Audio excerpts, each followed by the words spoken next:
préparation.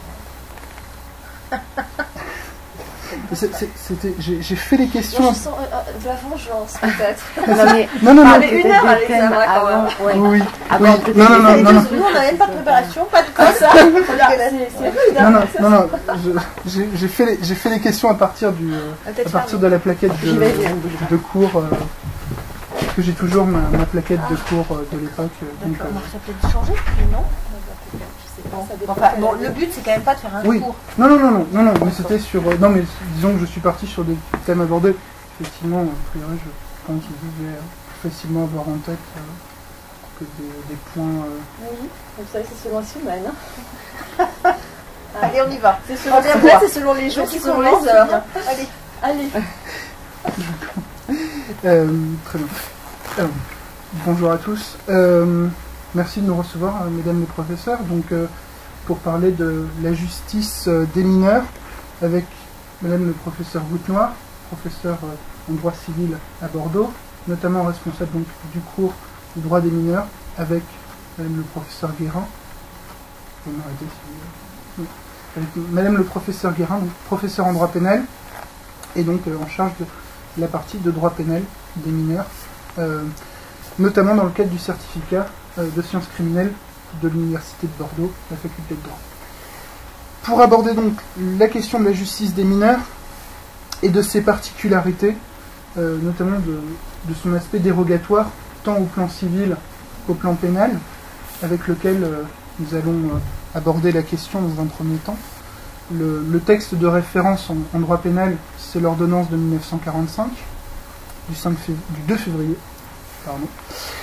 Et malgré des changements politiques qui ont pu avoir lieu au début des années 2000, sous le second mandat de monsieur le Président Chirac, puis sous le mandat de monsieur Sarkozy, la justice des mineurs conserve actuellement un caractère fortement dérogatoire au point de vue pénal, et un caractère dérogatoire qui, on peut le penser, pourrait être accentué par le projet de réforme qui était porté par Madame la garde des Sceaux Taubira avant sa démission. Le projet de réforme, si vous êtes intéressé sur la question, pourra peut-être faire l'objet d'une réponse en fin d'émission. Fin de partie. Ça montre que certains professeurs tiennent à une certaine indépendance. Pour revenir tout d'abord sur ce caractère dérogatoire, le Conseil constitutionnel, par des décisions du début des années 2000, notamment en 2002, avait sanctuarisé certains principes, et notamment celui de l'atténuation de la responsabilité pénale. Est-ce que vous pouvez nous parler de ce point et nous préciser un petit peu les contours de cette atténuation, peut-être par rapport à une justice pénale qui a eu à cette époque un côté beaucoup plus répressif qu'elle ne pouvait avoir auparavant. Oui, alors la décision du Conseil constitutionnel, en fait, ne fait que reprendre des principes que nous trouvons à l'origine dans l'ordonnance du 2 février 1945, qui ne sont pas explicités comme tels, mais qui irriguent fortement ce texte. Par ailleurs, la jurisprudence du Conseil constitutionnel reprend des exigences internationales, posées dans le cadre de l'ONU et reprises ensuite dans le cadre du Conseil de l'Europe. Au plan interne, il est vrai que la politique criminelle des années 2000 a pris un tournant répressif qui a affecté effectivement le principe d'atténuation de responsabilité pénale, mais à l'égard des mineurs âgés de 16 à 18 ans, puisque à leur égard, en fait, l'atténuation a été limitée. Alors, de quelle manière ? D'abord, l'atténuation de responsabilité pénale, ça désigne en réalité, en pratique, le maximum des peines encourues. Donc l'atténuation de responsabilité signifie qu'on ne peut pas appliquer à un mineur une peine supérieure à la moitié de celle encourue par un majeur. C'est un principe qui reçoit des dérogations précisément à l'égard des 16-18 ans, puisque pour les 16-18 ans, le tribunal peut décider d'écarter cette atténuation et si les circonstances de l'infraction et la personnalité du mineur le justifient. Que s'est-il passé ? Eh bien, 2007, la loi du 5 mars 2007 a ajouté un cas dans lequel cette atténuation pouvait être évacuée en cas de récidive, c'est-à-dire à l'égard des mineurs récidivistes, et même, alors si vous voulez, c'est un peu technique, il y a eu une modification des exigences de motivation, parce que normalement, le tribunal ne pouvait écarter cette atténuation sans la motiver spécialement. Voilà. Et donc, le gouvernement de l'époque a assoupli et a donc facilité pour cette possibilité d'écarter cette atténuation et même l'a rendue obligatoire dans certains cas. Donc, Madame Taubira, évidemment, Madame Taubira est revenue là-dessus, elle a supprimé cela, et désormais, maintenant, nous avons un droit positif qui est revenu à l'état antérieur, c'est-à-dire que c'est juste une faculté pour le tribunal, et simplement au regard des circonstances et de la personnalité de l'auteur. Pour quelle raison? Parce que le gouvernement de gauche et Madame Taubira ont adopté une politique criminelle un peu différente, enfin un peu bien différente, notamment au regard de la prévention de la récidive et de la répression de la récidive. Le gouvernement de droite a été axé sur une plus grande répression de la récidive au plan général et à l'égard des mineurs également, et des mineurs récidivistes précisément les 16-18 ans. Alors que Madame Taubira a amorcé une politique criminelle et a mené une politique criminelle tournée vers la promotion des mesures d'insertion et de réinsertion. Donc de manière générale, avec la contrainte pénale, vous le savez, et de manière particulière avec les mineurs, donc elle est revenue sur une peine plancher qu'elle a supprimée notamment et qui avait été instituée par la droite comme un moyen de lutter contre la récidive, en réalité en la sanctionnant plus sévèrement. Voilà. Donc l'atténuation de responsabilité, à l'heure actuelle, si on a une vision globale, on se retrouve comme avant 2007, c'est-à-dire qu'elle n'a pas été modifiée, mais je peux quand même ajouter que avant 2007 et encore à l'heure actuelle par conséquent, pour les 16-18 ans, vous avez une possible atténuation. Donc voilà, c'est en fonction de l'âge forcément, et à titre transitoire peut-être vers l'âge adulte, puisque je pense qu'il ne faut pas traiter une délinquance des jeunes de 16 à 18 ans éventuellement déjà ancrés dans une certaine récidive de la même manière qu'une plus jeune délinquance. Qui a priori sera de toute façon non dans le cadre d'une récidive. On peut plus difficilement imaginer un récidiviste de 12-13 ans qu'un récidiviste qui aurait déjà 16-18 ans, même si c'est déjà très jeune pour être considéré comme un récidiviste. Effectivement, c'est cet axe fort de primauté qui était déjà défendu dans l'ordonnance de 45, de primauté de l'éducatif sur le sanctionnateur, sur le répressif, qui était défendu par le Conseil constitutionnel. Et par rapport à cet aspect éducatif, quelle est selon vous l'importance qu'il faut donner à cet aspect donc, éducatif par rapport à une sanction? Pensez-vous que même pour des mineurs plus âgés, même sur des mineurs de 16 à 18 ans, l'aspect éducatif est essentiel dans la justice des mineurs? Voilà, enfin, non, pardon, j'aimerais préciser, excusez-moi, parce que ma question est absolument démentielle, excusez-moi. Est-ce qu'il est nécessaire de conserver une politique d'éducation ou est-il peut-être plus intéressant de partir sur l'idée qui était défendue dans le projet de réforme de césure du procès, c'est-à-dire de pouvoir, avant d'appliquer la sanction, peut-être voir comment se réinsère le mineur et en fonction de choisir la sanction la plus adaptée sur peut-être une sanction pénale ou sur une sanction éducative en cas de réinsertion plus efficace, entre guillemets. Vous parlez du projet de réforme Taubira? Le projet de réforme qui était proposé par... La césure du procès pénal, elle est, dans la justice pénale mineure, elle est déjà prévue. Elle est déjà prévue, et c'était d'ailleurs une demi-innovation, elle était prévue depuis longtemps, par renvoi au droit commun. Elle a été élargie par la loi du 10 août 2011, donc sous Sarkozy, et de façon d'ailleurs très novatrice, de manière globale, et donc si elle devait se poursuivre, tant mieux. Mais ce ne serait peut-être pas une révolution. Vous voyez ? Alors, pour répondre sur la primauté éducative, on ne peut pas balayer ce principe d'un revers de manche, parce que, je l'ai dit tout à l'heure, il y a des exigences internationales, des principes constitutionnels, mais personne en France, en réalité, ne songe à revenir sur ce principe. Après, c'est une affaire de dosage, je suis bien d'accord. Quel est le juste dosage? Bon. Je pense que si on examine l'évolution de la politique criminelle dans les années 2000, avec les enjeux qui sont apparus au tournant des années 2000, à la fin des années 90, période durant laquelle on a vraiment la délinquance des mineurs a été vraiment un enjeu électoral, un enjeu dans le débat public, etc. Moi, l'impression que j'ai, c'est que quand même, les débats sont quand même apaisés à cet égard.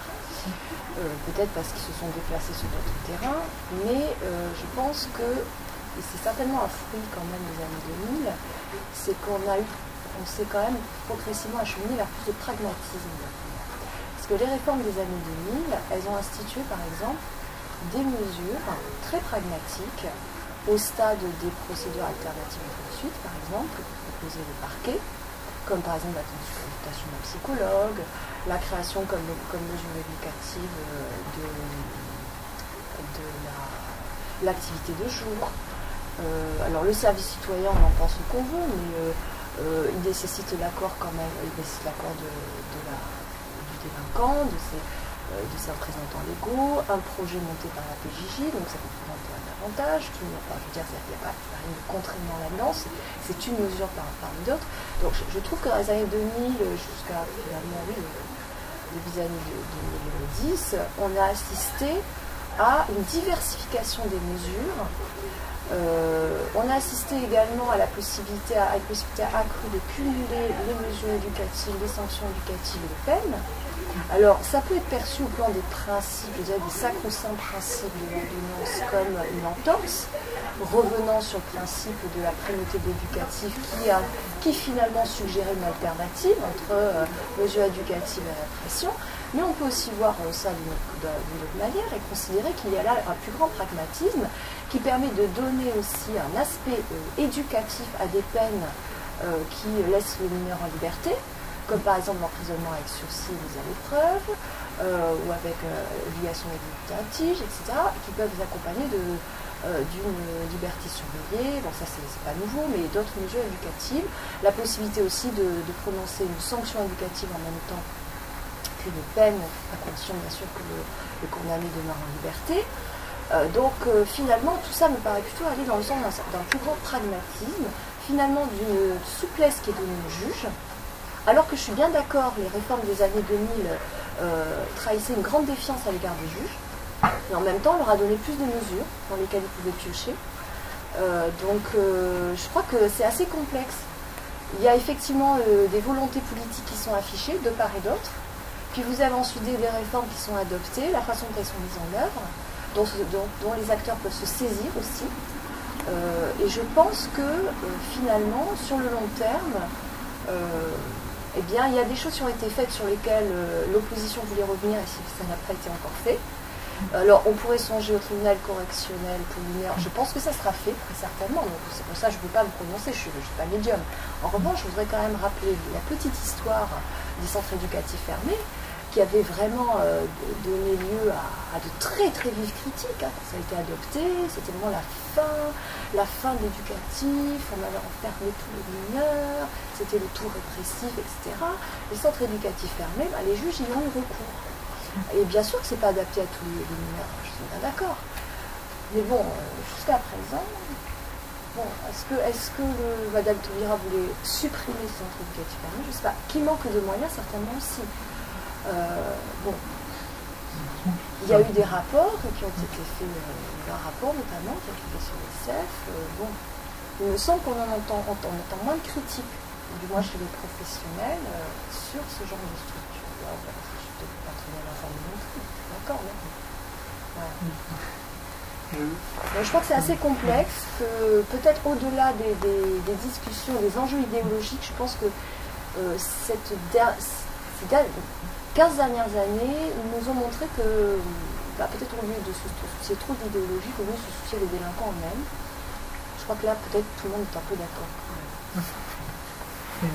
C'est vrai qu'en préparant cette émission, j'étais revenu sur le cours que vous nous aviez donné, et c'est vrai qu'à l'époque, vous nous indiquiez que malgré une opposition, une certaine levée de bouclier à l'époque de la création de ces centres, notamment de ces centres, il y avait eu en définitive un rapport je crois, du responsable des lieux de détention, de l'inspecteur, qui en définitive avait été plutôt bon pour cette action, même s'il avait pointé le défaut majeur de ces centres, mais qui en définitive est un défaut qui est forcément accepté, c'est-à-dire qu'il y a peu de mineurs pour quand même un grand nombre d'intervenants, et donc un budget assez important pour ces centres, mais qui est obligatoire sur le moment où on veut faire, quelque chose qui est bien, c'est forcément un coût. Et vous êtes également revenu sur la question de la suppression du tribunal correctionnel pour mineurs, qui était une autre des questions, qui donc effectivement là était en discussion par rapport à la réforme et qui pour l'instant est en stand-by, en attente des volontés du nouveau garde des Sceaux. La dernière question que je voulais vous poser, par rapport, je ne sais pas si vous l'aviez vu, il y a Madame Dominique Onflat, qui était avocate générale à la Cour d'appel de Bordeaux, et qui a sorti dernièrement un livre, Femmes battues, femmes bourreaux, pour lequel elle avait donné une conférence à l'Institut culturel Bernard Magré, que j'avais eu la joie d'assister.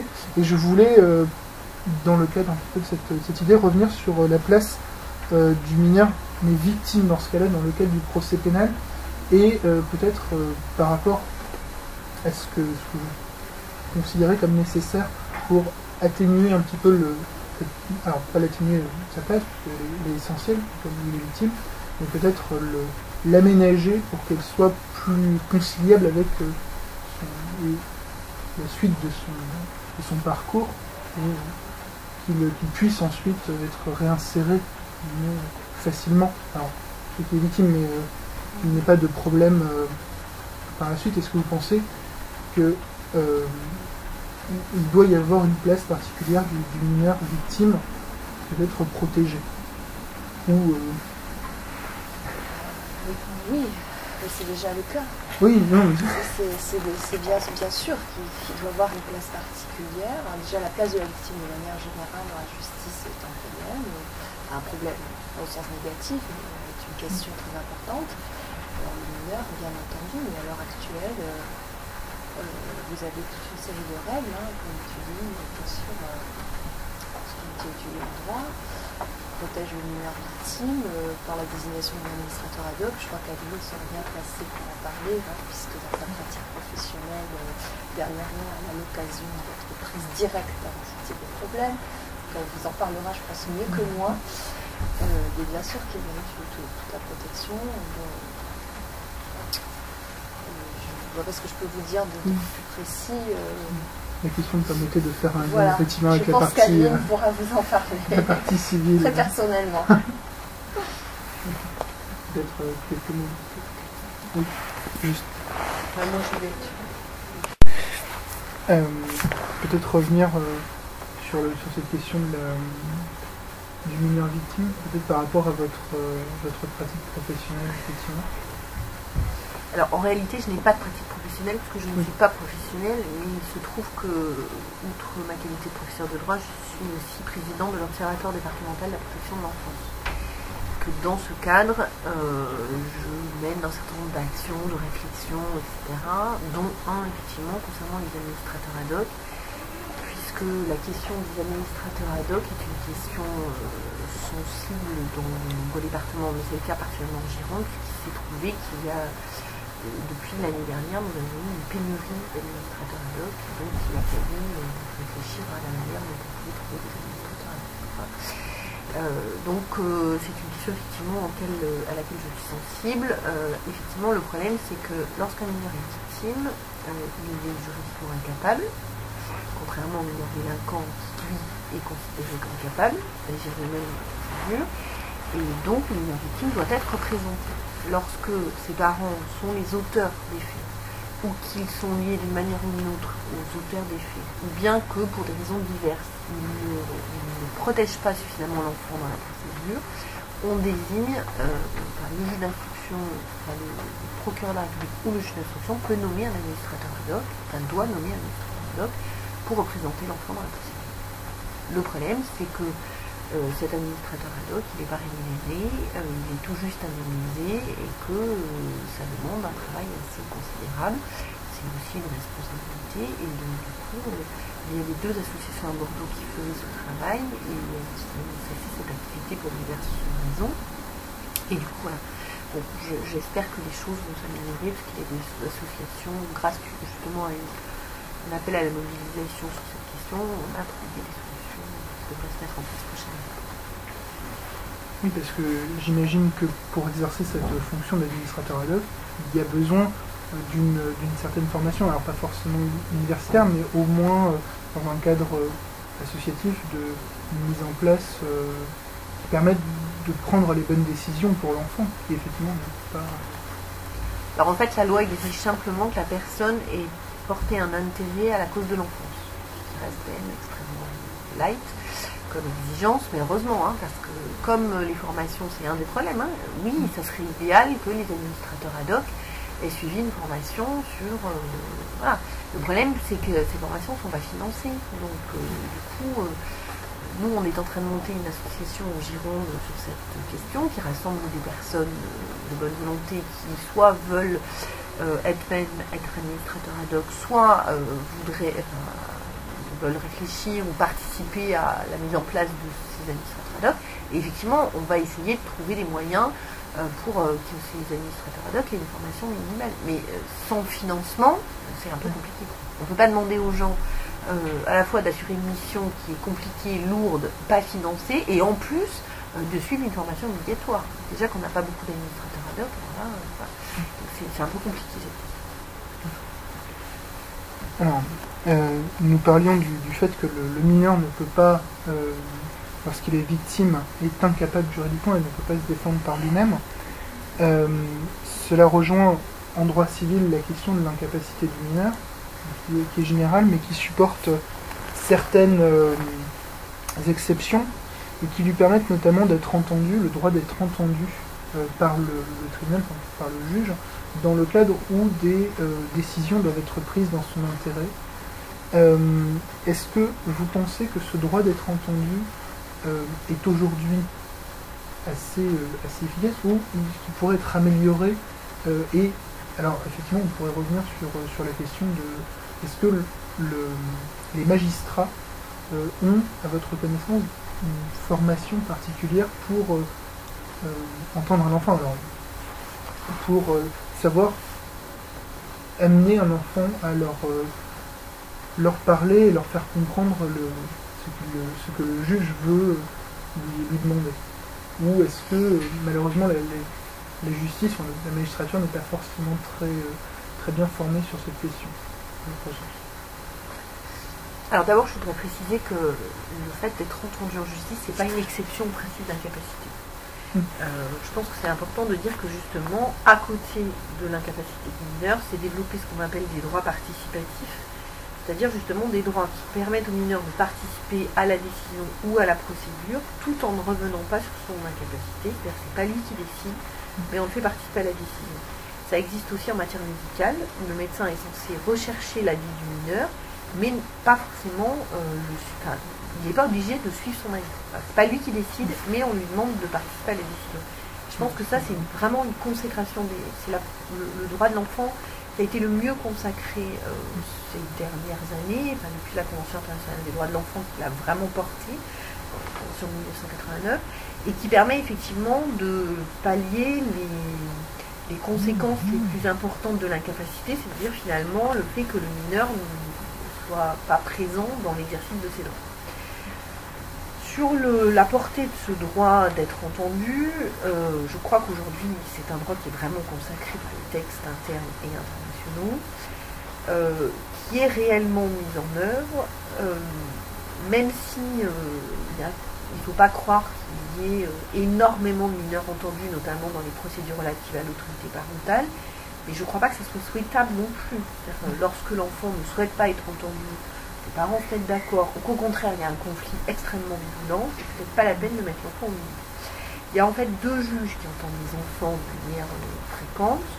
Il y a d'abord le juge des enfants, qui lui les entend systématiquement dès lors qu'ils sont discernants, c'est une obligation légale, c'est pas une possibilité. Et je pense que les juges des enfants sont formés pour ce faire, les enfants ont une formation spécifique à l'école de la magistrature. En plus, je pense que la plupart des juges des enfants ont une vocation à l'être. C'est-à-dire qu'on n'est pas la juge des enfants si on n'y a pas, si on n'y trouve pas un intérêt particulier. Donc là-dessus, je pense qu'effectivement, les juges des enfants, il y a toujours des exceptions partout, hein, mais les juges des enfants sont quand même des spécialistes. Et j'ai fait un stage il n'y a pas très longtemps au tribunal des enfants, justement. Et voilà, j'ai pu constater que c'était vraiment des spécialistes de l'enfance et des spécialistes aussi de la parole de l'enfant.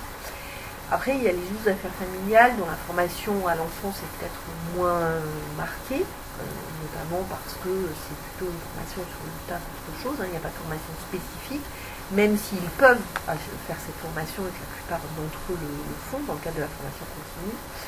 En même temps, il ne faut pas non plus penser qu'entendre un enfant dans le cadre d'une procédure, c'est pas une psychothérapie. Hein. C'est entendre ce que l'enfant a à dire.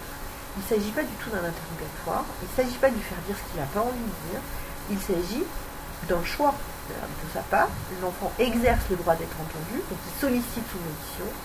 Il est censé être discernant, c'est-à-dire que ce n'est pas des enfants de 5 ans. Et donc, je pense quand même qu'il ne s'agit pas... Il n'y a pas besoin d'avoir d'avoir fait un master 2 de psychologie pour entendre un enfant de 12 ans qui vous explique la situation qu'il vit par rapport à la séparation de ses parents. Je pense qu'il ne faut pas non plus tomber dans l'excès inverse qui consisterait à faire de l'audition de l'enfant un acte de procédure extrêmement particulier. Bien sûr, c'est plus compliqué, c'est plus délicat d'entendre un enfant que d'entendre un adulte. Mais pour certains adultes, vous savez, c'est compliqué aussi. Et puis par ailleurs, je pense qu'il faut aller dans le sens d'une présence quasi systématique de l'avocat d'enfant auprès de l'enfant, qui justement lui explique que c'est un droit pour lui d'être entendu, qu'il peut l'exercer ou non, qu'il peut répondre aux questions ou non. Et la plupart des enfants qui souhaitent être entendus, ça leur pose en réalité assez peu de problèmes. Alors, vous parliez de l'avocat de l'enfant, pour l'enfant. Vous conseilleriez donc, si je lis bien entre les lignes, que dans le cadre d'un conflit entre guillemets entre les parents, l'enfant puisse avoir un référent spécifique externe à la procédure. Ah non. Non. Ah non, je pense qu'il faut quand même bien rappeler que dans les procédures relatives à l'autorité parentale, l'enfant n'est absolument pas partie. La procédure, ce ne sont pas ses droits qui sont mis en cause, donc il n'a aucune raison d'avoir un avocat. Simplement, s'il souhaite être entendu, la loi prévoit qu'il peut être entendu avec un avocat.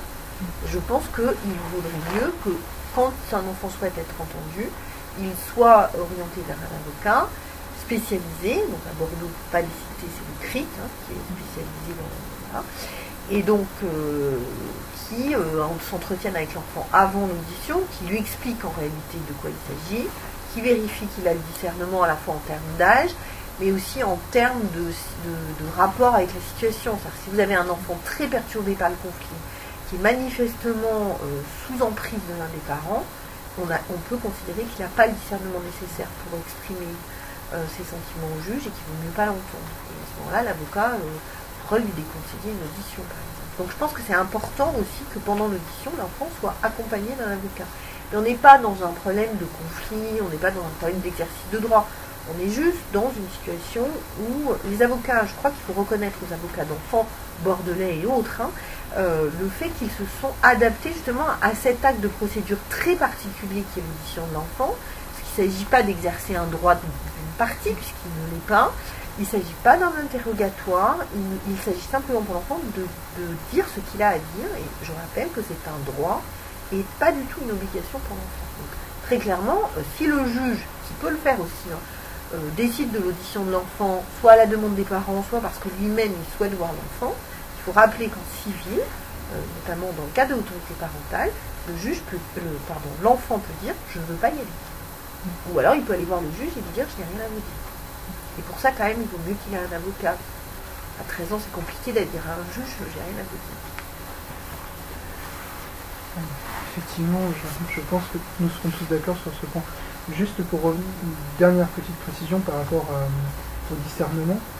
Certains pays, notamment en Europe, ont pu mettre une limite par rapport à cette, qui peut être à 10 ans, à 11 ans, par rapport à ce discernement. En France, il n'y a pas de limite, c'est à l'appréciation du juge.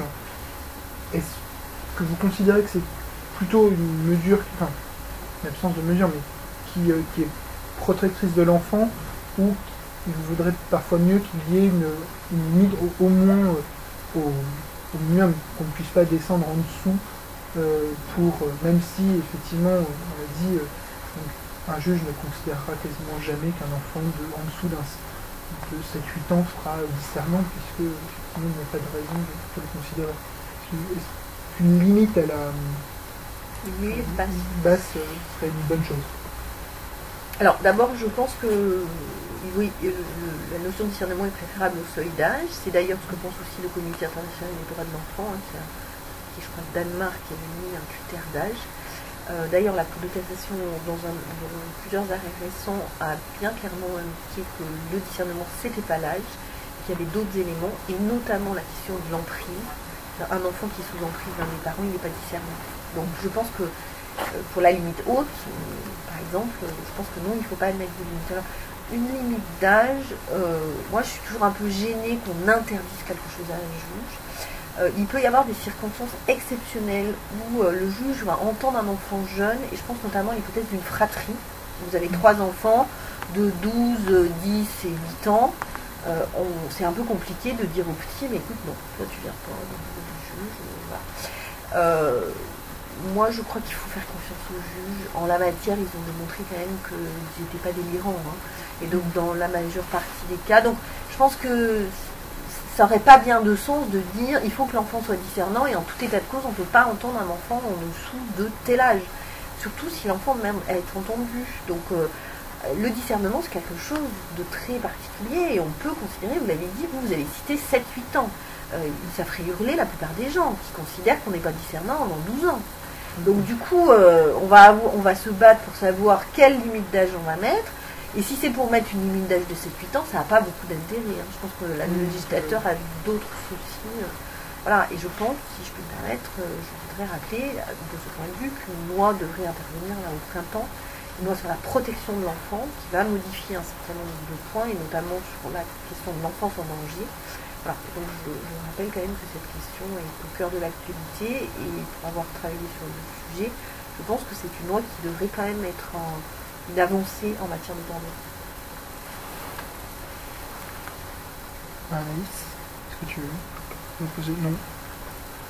On va vous remercier, madame le professeur. Madame la professeure. Le professeur. Ouais. Certains.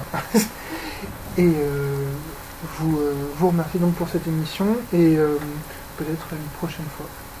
Merci à vous. Merci.